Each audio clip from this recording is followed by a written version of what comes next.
Okay. So this will be going over a review paper that came out last year where we kind of described some of these features that you've been learning about. So this might be a good reference to just go back to if you're not entirely sure how to put into context everything that you've been learning at this course. I had showed you yesterday kind of this summary of a generalized targeted proteomics workflow, where in a targeted proteomics workflow, we're starting with a hypothesis, we do all this assay development, we go off and acquire our data. Skyline will process all of the data and make those pretty chromatograms. Skyline does a bunch of core analyses for us. And then finally, there's all these external tools that will help you put together a more comprehensive story about your data.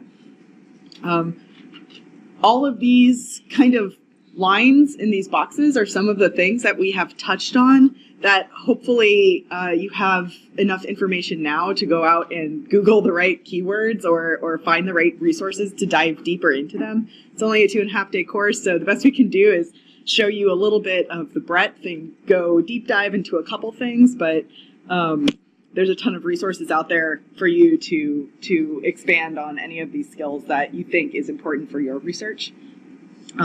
Just to talk a little bit about assay development and remind you of what you have learned in these past 2 days. We talked about doing collision energy experiments, and Sue was showing you in Skyline how you can do plots where now instead of looking at different fragment ions, each one of these traces is a different voltage for collision energy. So you can choose for some peptide what the best collision energy might be, the optimized collision energy. Sue was walking you through some of the theory behind that, and then showing you in Skyline how Skyline helps you do that.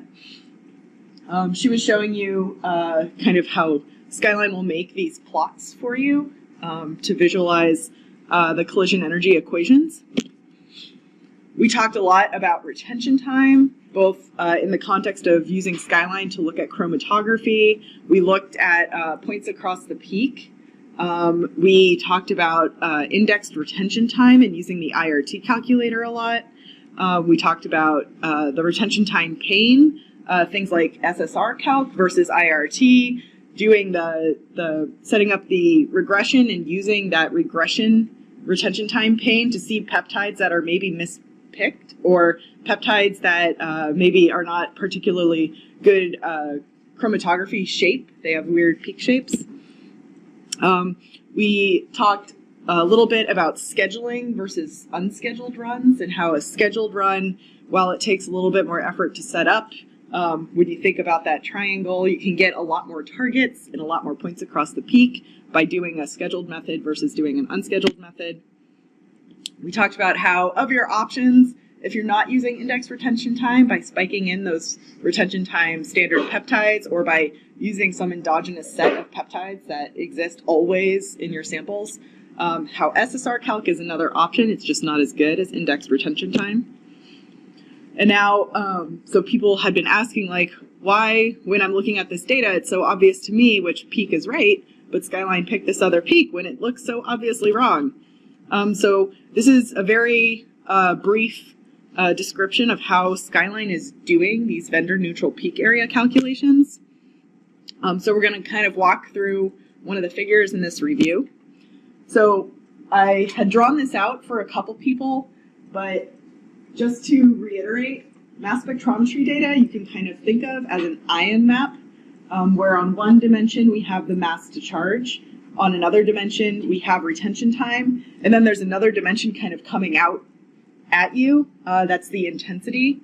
So we can take this data and we can slice it a couple of different ways. If we slice it one way, where we're holding a fixed mass to charge and we're looking at intensity across retention time, that's the chromatogram, right? If we fix retention time and look at all the mass to charge and intensities at a specific retention time, that's the spectra. So what Skyline is doing is looking at the chromatogram. It's extracting chromatograms first. Nope, apparently I had this all animated. Instead, I just used my hands. So we could slice it one way and get a mass spectrum. We could slice it another way and get a chromatogram. And what Skyline's thinking about the data as at a fixed mass to charge, I'm going to pull the entire chromatogram out of your data. And Skyline knows what mass to charge to look for because you set up that target list. If you don't have some peptide, some transition in that target list, Skyline's not even going to look in your data for that peptide, for that mass to charge, because it's not going to know to pull out that chromatogram. So that's why we set up that target list first, and we can't pull in our data and then add a bunch of things to the target list without re-importing the data, because Skyline has to go back to the data and say, okay, now they want me to look for this particular mass to charge and pull out the chromatogram for this particular mass to charge. So that's chromatogram extraction. It's the first step. So one thing in chromatograms, for every type of data acquisition, and especially in targeted acquisition, the rate that you're collecting scans might change over the retention time. So at some part of the scheduled method, you might be collecting extremely fast scans because you're only collecting a couple of different mass to charge, and then maybe at a busier part of your chromatography, you're collecting like 10 different peptides, so now you're spending a longer time cycling through those. So the rate that you're scanning for a particular mass to charge might change over the gradient. If that's not clear, let's dive a little bit deeper into that, because this took me a little bit to wrap my head around the fact that the sampling is different for a mass to charge. Just for SRM. For DIA, actually. For DIA, the speed is a little different at different parts of the gradient, depending on how fast you're filling, in an Orbitrap, how fast you're filling your ion trap. And definitely this is something we intentionally manipulate in a scheduled SRM. In an unscheduled SRM, maybe the rate is more steady, but it depends on the dwell, and there's slight differences in the spacing of these chromatograms. So if each one of these kind of dots on this chromatogram are scans being made by the instrument, the next thing Skyline does, once it's read in the full extracted chromatogram, is to resample that data so everything's evenly spaced. So it'll take all of this information and resample it so that you have evenly spaced scans. So this is now putting all of the peptides, all the transitions for all the peptides on the same scale. And this is when you're in Skyline. I don't know if we did this, but if you right-click in a chromatogram, there's a couple transformations you can do. You can do no transformation. You could do interpolated transformation. You could do Savitsky-Golay transformation. You could do a second derivative transformation. So these are some of the things that Skyline's actually thinking about under the hood, is transforming the data and interpolating, resampling across. So then everything is all the scans are kind of resampled onto the same scale. And the next thing Skyline's doing is detecting peaks, and does this by using the second derivative, where the second derivative is 0. That would define these turning points and these bottom points. This is a transformation you can do in your data. So if you're looking at a peak and you're thinking Skyline's crazy, like it's clearly way out here or something, when you transform the data, you can see exactly where Skyline is picking the peak if you transform it with second derivative transformation in that chromatogram pane. It's like peering into the mind of what Skyline's doing. So it's doing this for all of the different mass to charges, but then we want to group, for example, product mass to charges together into a peak group to describe a peptide, right? Because each one of these individual mass to charge are products, right? Product ions. So in Skyline then, oh yeah, this is the second transformation, where you can see in the second transformation, Skyline decided these peak groups, this looks like where the peak is starting and ending. So you can see this when you transform the data. So then Skyline's going to look across all of these products and see where these peaks might be describing the peptide, the precursor. These product peaks are describing the precursor. So over here, this is maybe one possibility. There's two that kind of look like they're grouped up together. Over here's another possibility. There's 3 that kind of look like they're grouped up together. Each one of these peaks, each one of these individual mass to charge, even though collectively they're being used to describe a peptide, a precursor, each one of these products has its own boundaries right now in Skyline's kind of step-by-step thinking algorithm. So Skyline then is going to take all of these peak groups and pick like maybe the 10 that look the best for describing a peptide, a precursor. And then it's going to, this is like actually what it looks like if you look under the hood. Skyline's open source. So it'll take a whole bunch of various features about that chromatogram, about that feature group, and they all have slightly different weights. So some things are weighted much heavier. For example, the shape is weighted very high. If it's co-eluting, that's weighted a little bit. Retention time, if it's not at the same retention time, then it gets downvoted. The intensity is weighted. Things like if you have a library, the library is weighted quite highly. If you have a spectral library and your spectra look like it's matching, that's weighted very highly. These scores are all kind of similar, inspired by a paper called MProfit, an algorithm called MProfit. So if you're familiar with that, a lot of these probably feel extremely similar. But there's a lot of times where potentially out of the 10 things that Skyline's scoring based on these metrics, there might be another peak that happened to score higher than what you know by eye as a human is the real peak. And this is why, because under the hood, Skyline has decided like, well, this other thing got scored way higher because maybe it, like for some reason, the shape looked really good or something. Some one of these features or all the features just scored slightly higher. And that's why Skyline said, well, this looks like the peak that got the highest score. But you as a human have to kind of manually curate that because they're like, yeah, I mean, it could be right, but it's definitely this other peak over here. For the second derivatives, if that's calculated off of the raw chromatogram, or is it, are you smoothing that and then resampling and then calculating it off the smooth data? How this? Yeah. The question, the smooth data, it's from your raw chromatogram that you're getting, or whether it's generated from the resampled. Oh, that's a good question. I want to say it's from the resampled, but that's a good question for Brendan. I've never got that question. Nice. So why do you just resample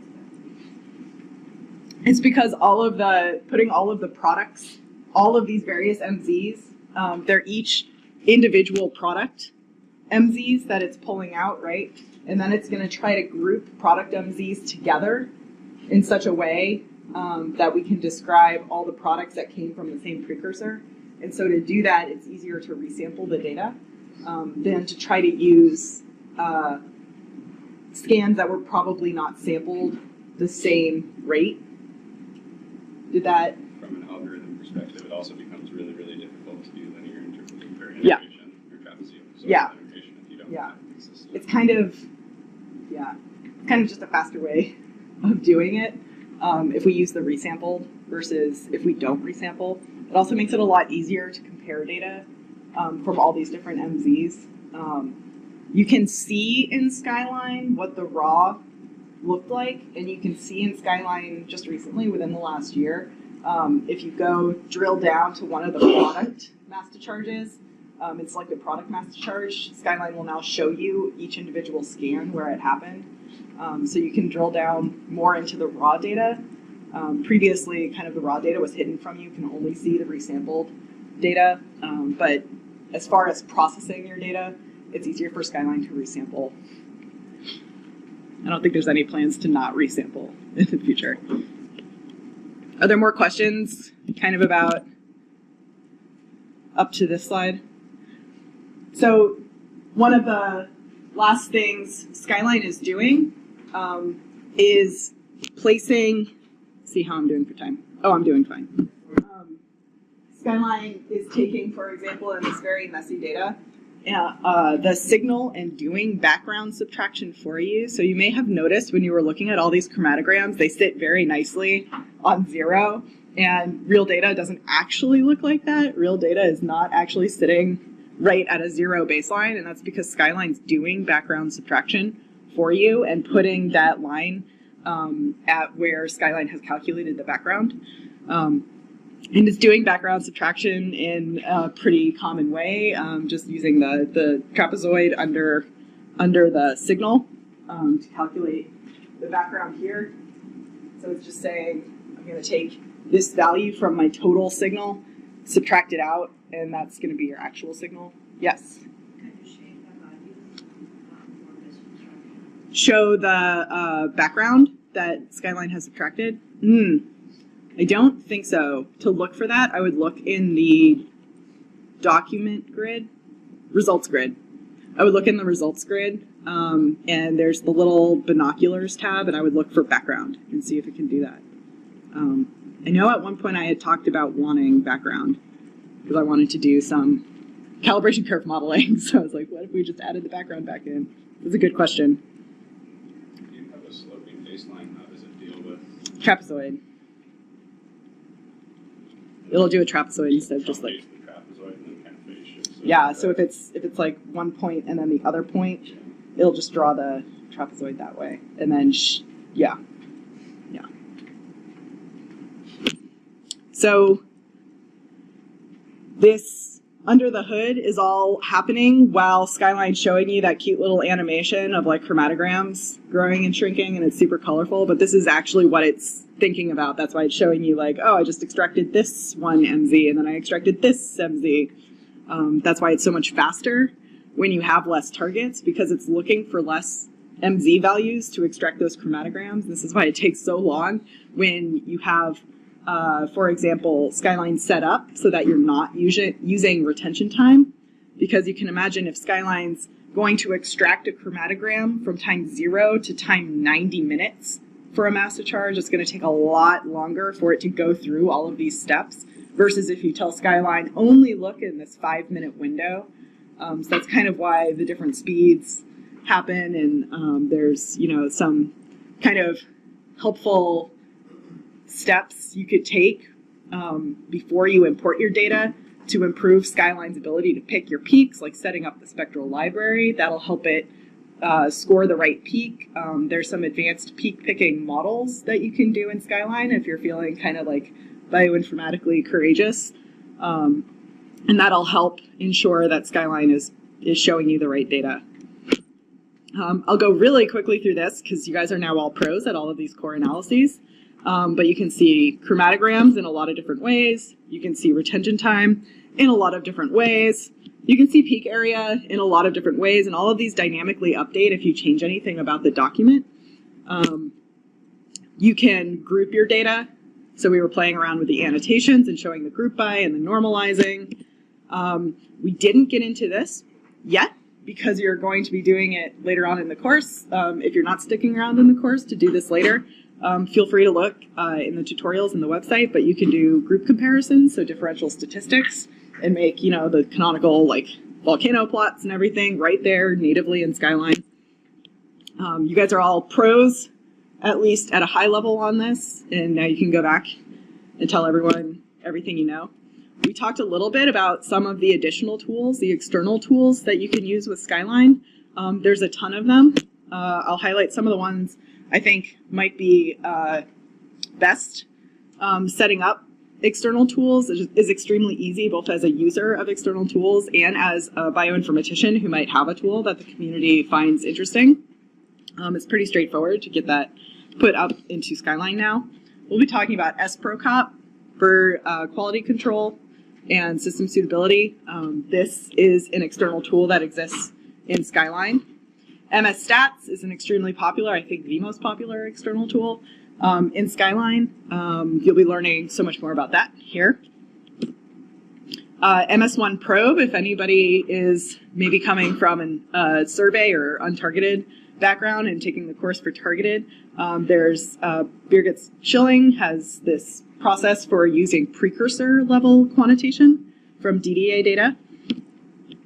We talked a lot about Quasar yesterday for calibration curves. It's another tool that you can install as an external tool in Skyline. Sue mentioned AUDIT. This is pretty helpful if you happen to have labeled data to detect interferences.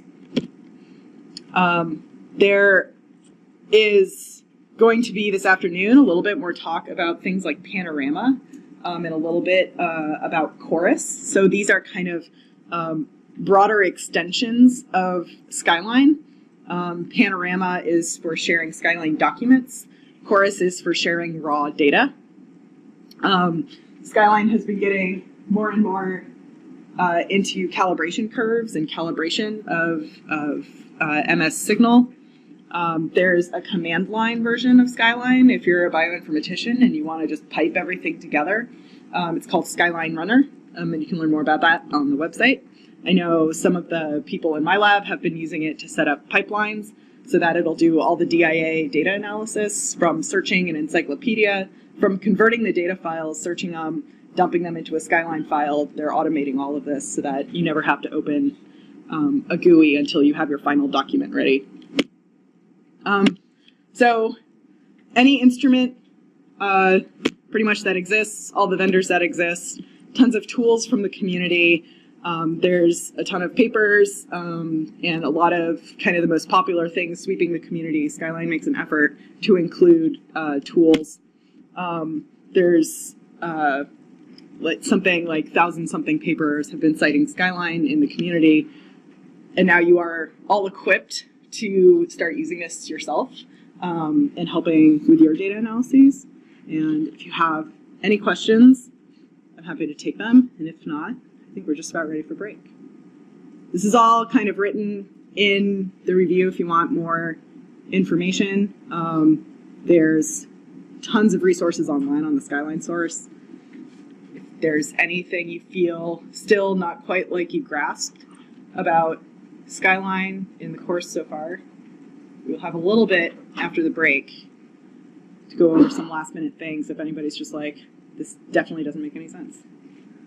And it would be totally understandable if something didn't make sense because we dumped a lot on you. Is this presentation already on the... It should be there shortly, if not already, on the Google Drive. Okay, yeah, I'm going to go the... Then you were showing all the different things that you can do with the core analysis. Just to see if I have any questions. Oh yeah, that's a good idea. But I don't know what the... So stuff like this? Yeah. Yeah, if it's not already on the Google Drive, it's already been sent and they will do that. Yeah. Yeah, chromatogram pane, if you right click in this, the transformations are always fun to play around with. If you ever want to start a fight at a Skyline user meeting, ask if people put transformed data on their posters or not. There's some people who feel very strongly about not showing transformed data on a poster. They think it's better to show the raw data on the poster because, like, this peak looks kind of not great in raw data, but if I transformed this, it would look beautiful. If I did smoothing, this would look like a beautiful peak. And some people think the smooth is better to put on a poster, and other people think that the raw is better to put on a poster. I won't influence your decision either way, but it's an easy way to start fights. Yes? How the what? Oh, encyclopedia. I don't know if I have internet on this computer, but I can try to show you.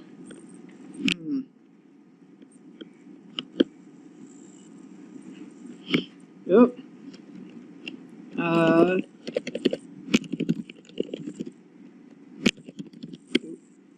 So I'm trying to Google.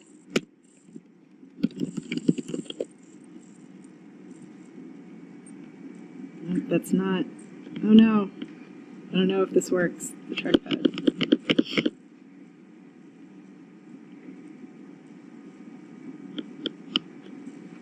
I'll go here, just trying to find the right Bitbucket account.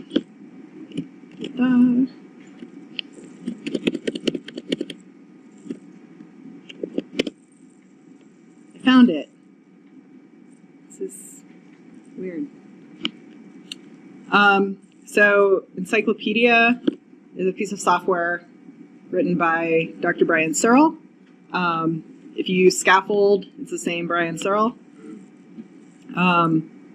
This website contains the java.jar file that you can download to get started as soon as you want. I think it contains documentation on how to use it. Ooh. If I am allowed to open it, am I allowed? Is this going to let me? Yay, it did. So the encyclopedia, how do I make this go away? The encyclopedia software looks something like this. There's a couple required options. Some of these you have to know from your instrument, and then some background FASTA file, and then what we're calling this ELIB. This is the chromatogram library I talked about.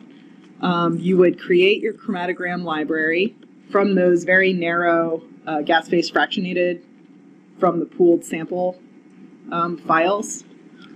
So when you're processing the data, after you collect the data, you would take those small gas phase fractionated files, plug them into, up there it says Walnut. Walnut is just a re-implementation of Sonia Ting's Pecan. If you were aware of that paper, the peptide-centric analysis of DIA. So what Pecan will do, I think he didn't write about running Pecan maybe.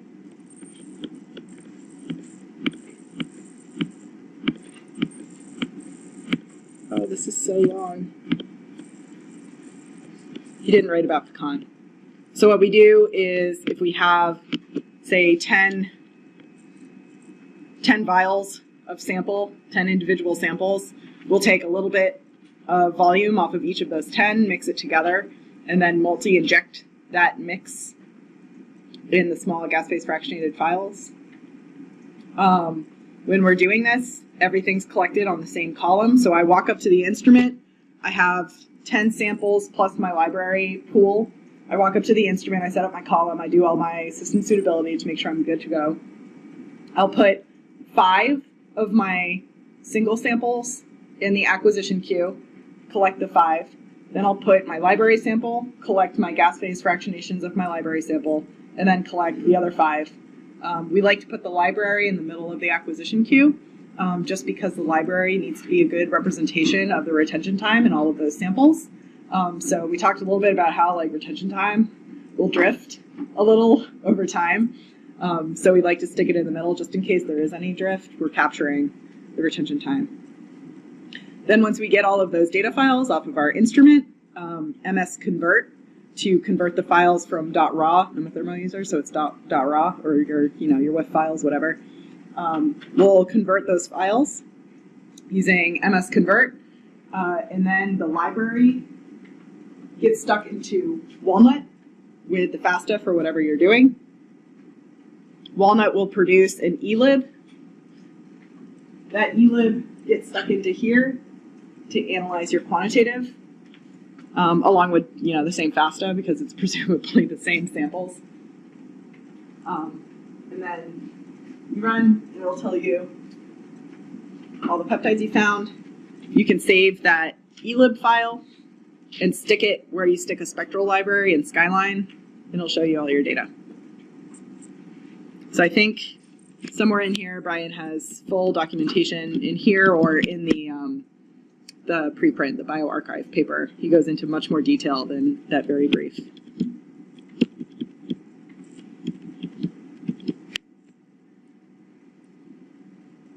Any other random burning questions?